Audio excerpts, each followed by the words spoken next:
Hola amigos, yo soy Enrique.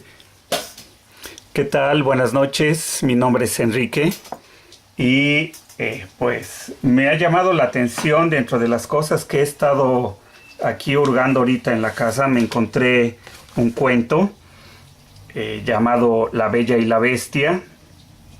Es un cuento folclórico de una larguísima tradición francesa.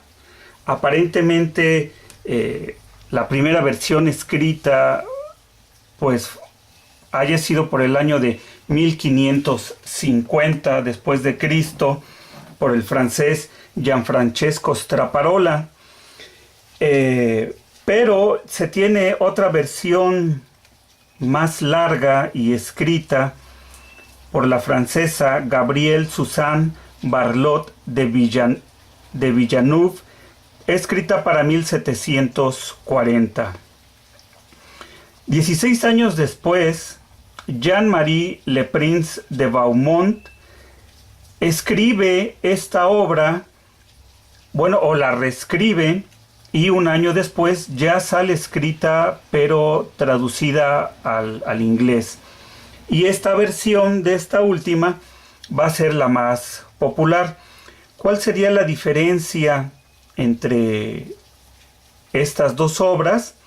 Pues aproximadamente un total de 200 hojas. Jean-Marie va a sintetizar esta obra y las va a dejar, pues va a reducir, o más bien va a eliminar aproximadamente más de unas 160 hojas y va a quedar muy resumida. Posteriormente, otros autores van a ir a su vez readaptando y moviendo esta obra y sintetizarla a un mínimo. A final de cuentas, esta obra de tradición francesa es un cuento de hadas que tiene un trasfondo social y cultural muy bonito y pues es considerado prácticamente como un cuento de hadas. Los cuentos de hadas van a estar interactuando los humanos, la gente común. Va a haber gente rica, va a haber gente pobre, va a haber campesinos, va a haber trabajadores. Obviamente, como es un cuento de hadas, pues van a estar involucradas hadas, reyes, príncipes, princesas, doncellas y otros seres mitológicos como enanos, duendes, unicornios, algunos seres monstruosos o bestiales. Y pues bueno, este no va a ser la excepción. Obviamente esta edición ya resumida pues va a eliminar muchísimos aspectos del cuento y de la historia. Y pues a final de cuentas Jean-Marie era una profesora, y este cuento que probablemente retoma de Gabrielle Suzanne va a estar sintetizado y va a estar digerido y va a estar escrito para niños, porque ella era una profesora. Entonces obviamente le va a quitar muchísimos elementos que pues para aquella época se consideraba que no era propio que tuvieran que escuchar los niños, los infantes. Entonces bueno, esta va a ser una readaptación. Por ser también un cuento de hadas o de la tradición o del folclore francés, no va a ser la única versión que va a existir para aquella región central de Europa. Aproximadamente hay unos 179 cuentos con una versión muy similar, y pues como una anécdota o un cuento va a haber muchas versiones, también dependiendo de dónde se vayan escuchando. Otro aspecto que creo importante que hay que hacer notar es que los cuentos escritos indudablemente ya llevan un trasfondo, y que probablemente el primer filtro es que ya deja de haber una tradición oral. Al momento en que pasa una tradición escrita, pues también indudablemente nos está hablando de una gente con un determinado nivel que ya va a tener la oportunidad de escribir un cuento y va a estar retomando una versión y otras muchísimas versiones van a ir quedando de lado. Esto pues se va a ver en la mayoría de los cuentos a nivel mundial.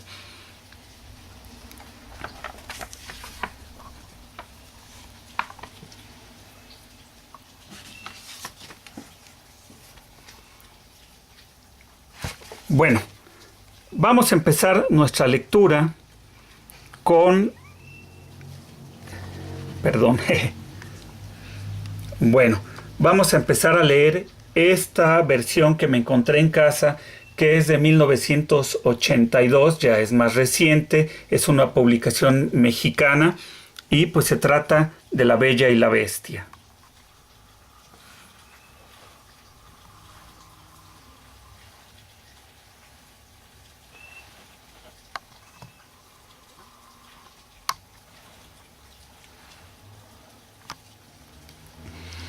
Había una vez un rico mercader, padre de 3 hijas y 3 hijos. Muerta su esposa, sus hijos eran toda su vida y sus negocios no le dejaban tiempo para sentirse solo.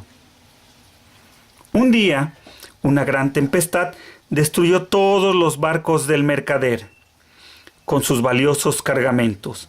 El hombre quedó tristísimo. ¿Cómo iba a enterar a sus hijos de tan terrible desgracia? Tendrían que vender todas sus propiedades, cambiarse de su mansión en la ciudad a su modesta casa de campo. Iba a ser una vida muy diferente. Sus hijos ya no podrían pagar sus sirvientes que los atendieran. En vez de todo aquello, la familia tendría que labrar la tierra para vivir de su fruto.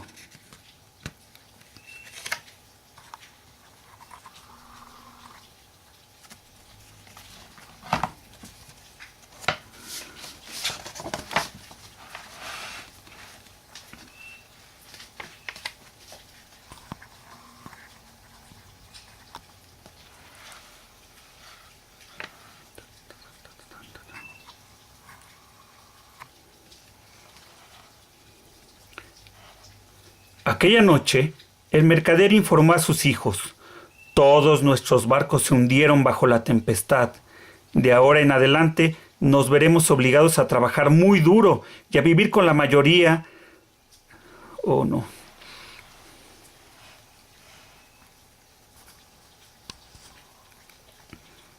Aquella noche, el mercader informó a sus hijos: todos nuestros barcos se hundieron bajo la tempestad. De ahora en adelante nos veremos obligados a trabajar muy duro y a vivir con la mayor modestia. Los hijos se quejaron en voz alta, excepto Bella, la menor de las hermanas.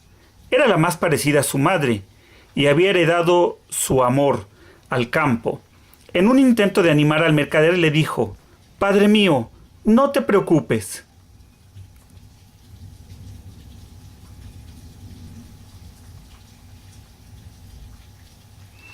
Todo saldrá bien. Será una vida nueva para nosotros. Estaré feliz en el campo.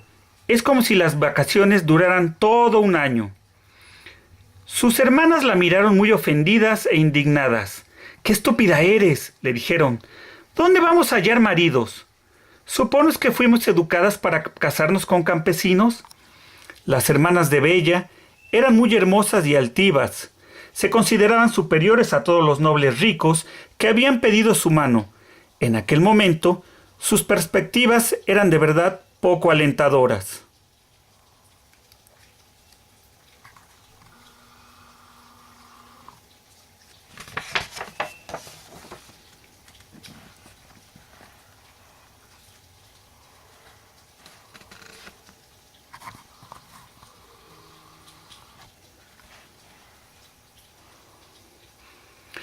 Mientras los hermanos y Bella separaban las cosas e iban a vender de las que se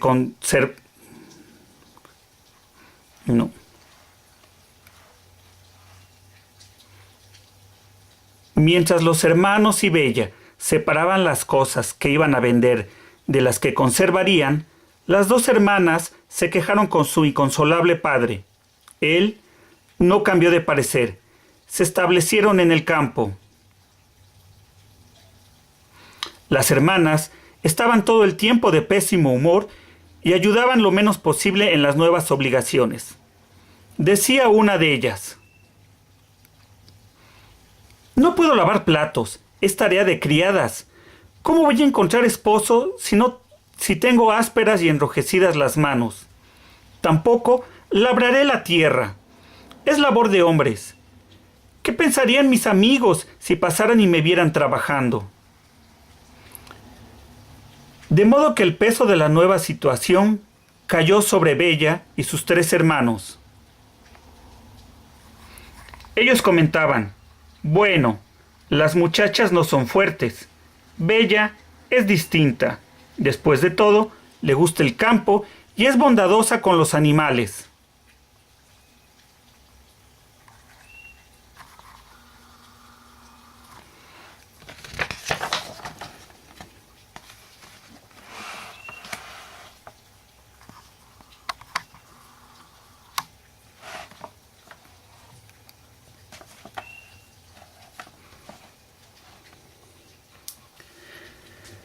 Bella se limitaba a sonreír. Jamás pensaba en quejarse. Hasta cierto punto era verdad que no le importaba trabajar mucho. Anhelaba que su padre viese que podían salir adelante en la nueva situación, de modo que pasaba el día entero en los campos de cultivo ayudando a sus hermanos, mientras que sus hermanas se quejaban de que esa no era ocupación para las damas. Bella les demostró su error porque era tan fina y delicada como sus hermanas y no se desanimaba ni ante las más penosas obligaciones. Por la noche, fatigada para leer sus libros predilectos, Bella se dormía tranquilamente. Amaba el campo y le bastaba como recompensa ver que su padre estaba orgulloso de ella.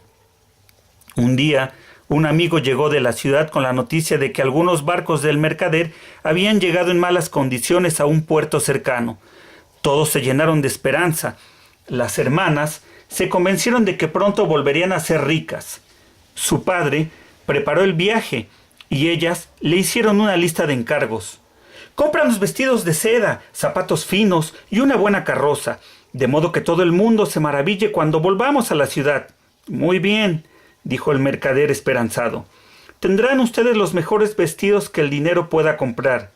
¿Y tú, Bella, qué deseas que te traiga?».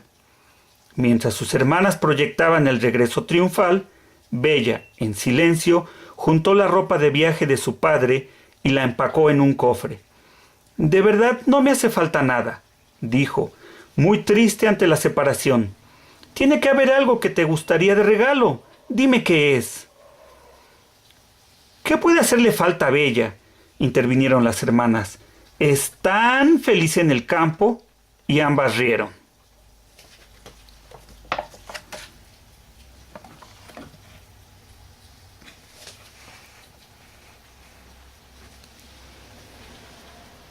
Bella notó el disgusto de su padre.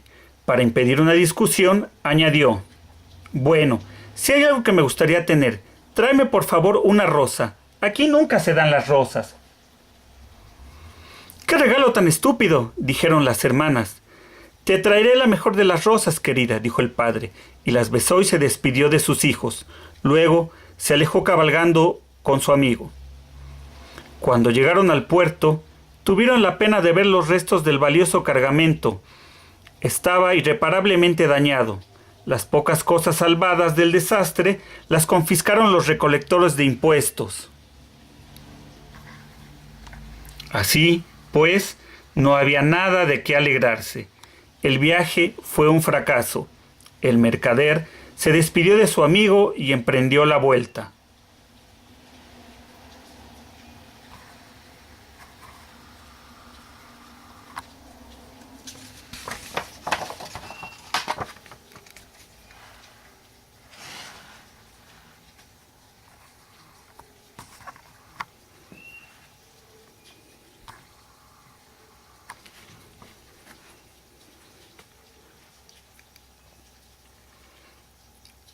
Pero se extravió en el camino. El crepúsculo lo sorprendió en el bosque. La lóbrega noche se volvió cada vez más amenazadora. En el cielo sombrío se levantó la tempestad.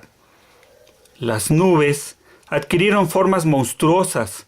empezaron los truenos. La lluvia se transformó en nevada. Muerto de frío, el mercader buscó refugio. Llegó cansado y hambriento hasta un luminoso palacio. Tenía abiertas las puertas y el humo escapaba de todas las chimeneas. Tal vez, dijo el mercader fatigado, el dueño de este palacio permitirá a un viajero perdido recobrar el calor al amparo de su fuego. El mercader entró en aquel espléndido palacio. Vio en el amplio vestíbulo el fuego que ardía en la chimenea. Para su asombro, no había frente a ella una mesa servida con un solo lugar. La sopa humeaba y el pan estaba recién salido del horno, como el delicioso pastel de carne. El mercader avisó a gritos que se encontraba allí. Nadie le respondió. Aunque pensaba que no era lo correcto, se sentó a comer. Estaba exhausto y pudo más el hambre que la buena educación. Se dijo, quizás la cena quedó servida para mí o para cualquier viajero cansado y perdido. En vez de sospechar algo extraño, sintió un gran alivio.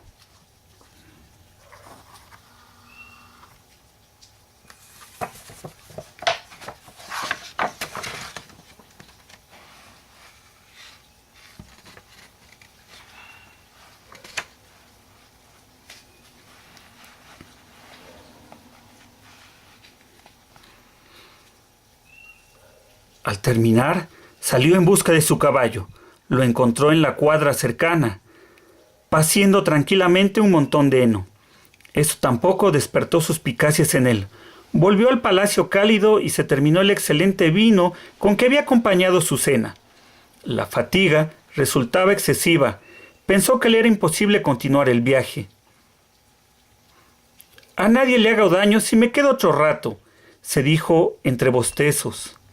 ¿Acaso cuando me despierte habrá regresado el amable dueño de este palacio y tendré ocasión de agradecerle su hospitalidad? Cayó en un sueño tranquilo y dichoso. Por la mañana, despertó en una habitación digna de un rey y en un lecho de sábanas de seda. A su lado había una bandeja con panecillos calientes, cereales, leche, té y miel. ¡Dios mío!, pensó, ¡qué generoso es el dueño de este palacio!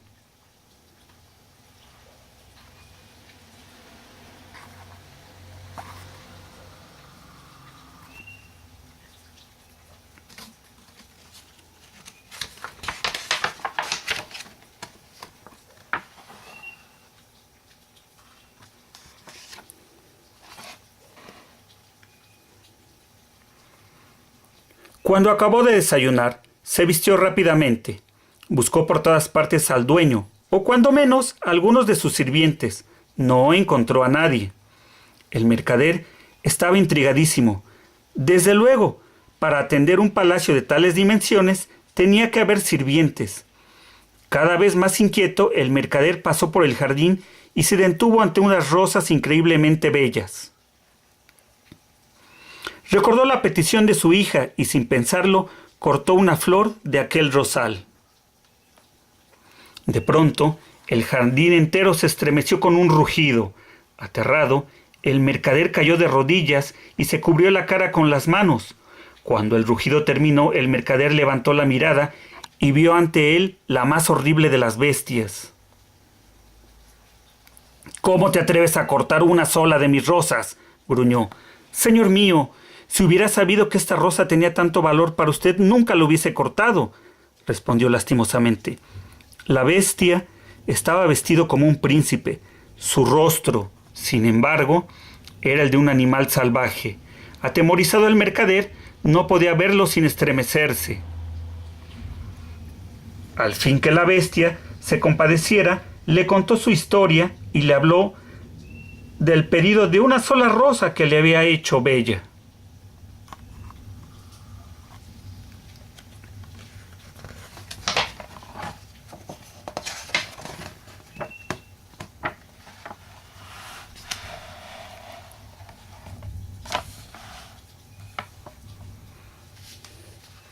Te di refugio y alimento, Me correspondes robándome. Prepárate a morir por tu latrocinio, rugió la bestia. El mercader imploró a la bestia y le rogó que le perdonara en nombre de sus hijos, quienes de otro modo quedarían huérfanos. Finalmente, logró que la bestia se ablandara lo bastante para llegar a un acuerdo. Si tu hija te ama tanto como para venir en tu lugar, la cambiaré por ti. En caso de que ella se niegue, volverás para recibir tu castigo. Jamás permitiré que mi hija tome mi lugar, protestó el mercader. Mátame si quieres. Pero la bestia se negó. Tu hija es la que tiene que elegir. Si ella no viene, al menos podrás despedirte de tu familia. Si no vuelves, iré a buscarte y te encontraré. El mercader dio su palabra de honor de regresar en 3 días. Entra en mi palacio y toma el cofre que dejé para ti, le dijo la bestia. A las puertas hallarás tu caballo y otro para que en él venga tu hija. Pero recuerda, mercader, si no vuelves iré a cazarte como un animal. Sus hijos se alegraron con el retorno del mercader, abrieron el cofre que le había dado la bestia y se asombraron de encontrarlo lleno de plata. No obstante, lloraron de tristeza cuando el mercader les contó del pacto que había hecho con la bestia. Bella no derramó una sola lágrima. Estaba dispuesta a salvar a su padre. Iré a ver a la bestia en tu lugar, padre mío. Estoy segura de que no me hará ningún daño. Los hermanos dijeron que irían al palacio a matar a la bestia. Las hermanas fingieron lamentar entre llantos la pérdida de Bella. En sus adentros pensaban que no iban a extrañarla para nada. Bella había tomado la decisión de convivir con la bestia e insistió contra todas las protestas de su padre y sus hermanos. Padre mío, todo esto te ha ocurrido por mi culpa. Permaneceré al lado de la bestia. Seguramente no es tan malo como piensas. Te perdonó la vida y nos dio su tesoro. Quedarme con él es un mínimo pago por todas sus bondades.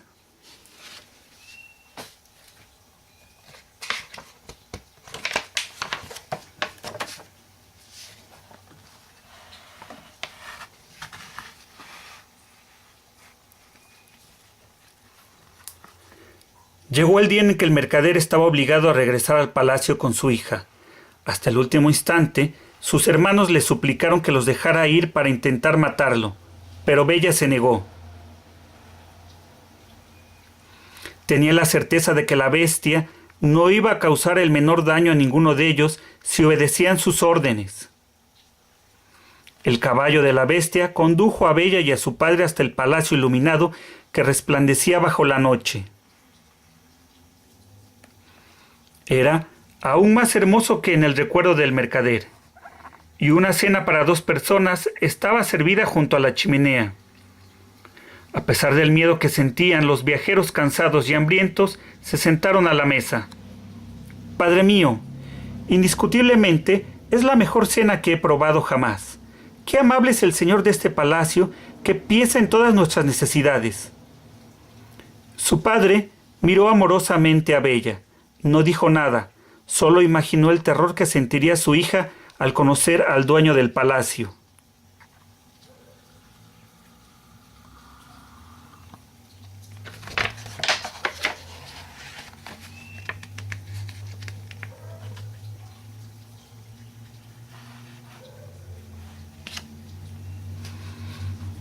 Finalmente, la bestia entró desde el jardín. Mercader, buenas noches. Ha sido muy amable de tu parte venir como habíamos quedado. Y tú, Bella, de verdad que eres una muchacha muy valiente. Mercader, tu hija, al venir demuestra que te adora. Bella saludó a la bestia con una inclinación de cabeza. Su aspecto es aterrador, pensó, y sin embargo, tiene unos ojos tristísimos. Debe de sentirse muy solo viviendo sin nadie más en este palacio. Hemos venido como pediste, dijo el mercader. Fui incapaz de convencer a mi hija para que se quedara en casa, pero temo que vas a portarte cruel con ella y te ruego que no la mates.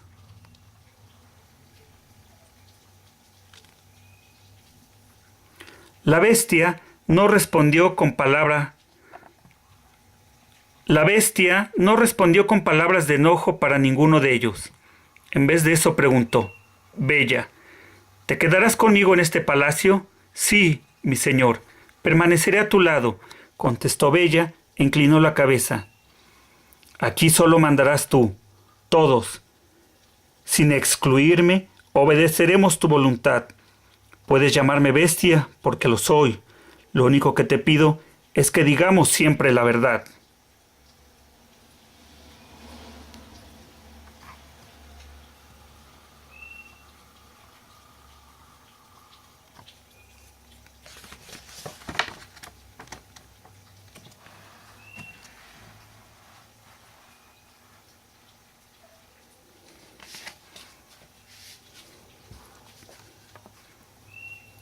Luego se volvió al mercader, que estaba asombrado ante la amabilidad de la bestia para con Bella, y le dijo: Tú, mercader, puedes quedarte esta noche, pero debes partir mañana. Llévate estos 3 cofres que tú y tu hija llenarán de oro para dárselo a tu familia. Y ahora les diré buenas noches. La bestia hizo una reverencia a Bella y se fue. Una vez más, el mercader le pidió a Bella que reconsiderara su decisión. De nuevo, Bella se negó a cambiar de parecer. Permanecieron despiertos hasta el alba, llenando de oro y piedras preciosas los cofres. Mientras más los repletaban, más espacio parecía tener aquellos baúles. Seguramente, la bestia se está burlando de nosotros. Mi caballo nunca podrá con este enorme peso, dijo el mercader. Sin embargo, por la mañana su caballo apareció a las puertas del castillo con los 3 cofres atados a la montura. Llegó el momento en el que el mercader debía marcharse. Bella lo despidió con un beso y trató de ocultar sus lágrimas. El mercader se puso en camino y poco después se perdió de vista.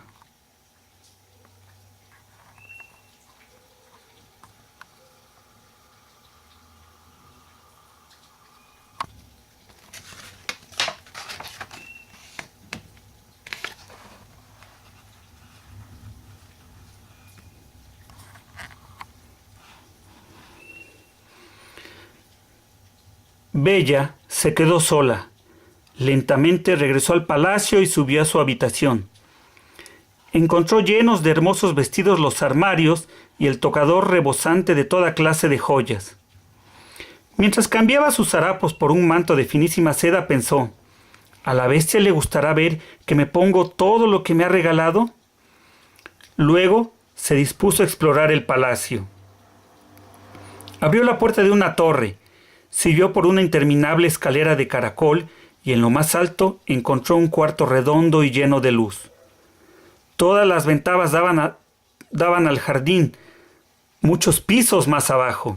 En un rincón había una enorme caja de música hecha de plata. Al levantarse, la tapa tocaba una melodía que nunca era la misma. En los estantes vio libros encuadernados en piel y cerca de todos los temas. En una jaula de oro había un pájaro rojo que cantó para la muchacha. Bella volvió diariamente a la torre, leyó mucho de los libros y a menudo sacaba al pájaro de su jaula y lo dejaba volar. Aunque las ventanas estaban abiertas de par en par, el ave nunca escapó. «Eres como yo, pajarito», le decía Bella. El pájaro se posaba en su hombro y suavemente frotaba su pálido pico en las mejillas de la muchacha.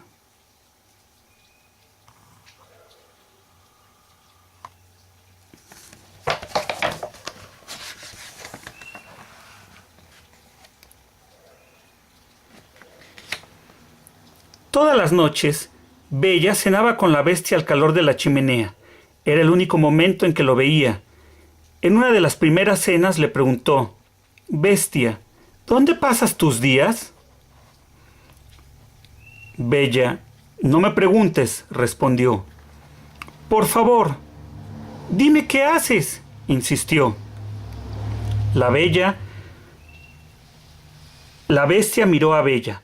Un dolor profundo cubrió su rostro. Rápidamente su expresión se volvió furiosa. Alzó sus garras cubiertas de áspero vello y contestó: «¡Caso! Ando por los bosques al acecho de presas, señora mía. Después de todo, soy un animal.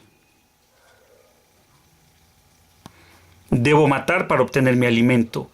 No puedo comer con la misma delicadeza que tú». Bella quedó horrorizada. Sus ojos se llenaron de lágrimas y tuvo que apartarlos de la bestia. «Qué triste», fue cuanto pudo decir. La bestia se despidió abruptamente y desapareció. Bella dejó de hacerles preguntas que pudieran herirlo o incomodarlo. Al principio, se esforzó por disimular cuán aterrador le parecía su aspecto. Andando el tiempo, su amabilidad para con ella borró el miedo.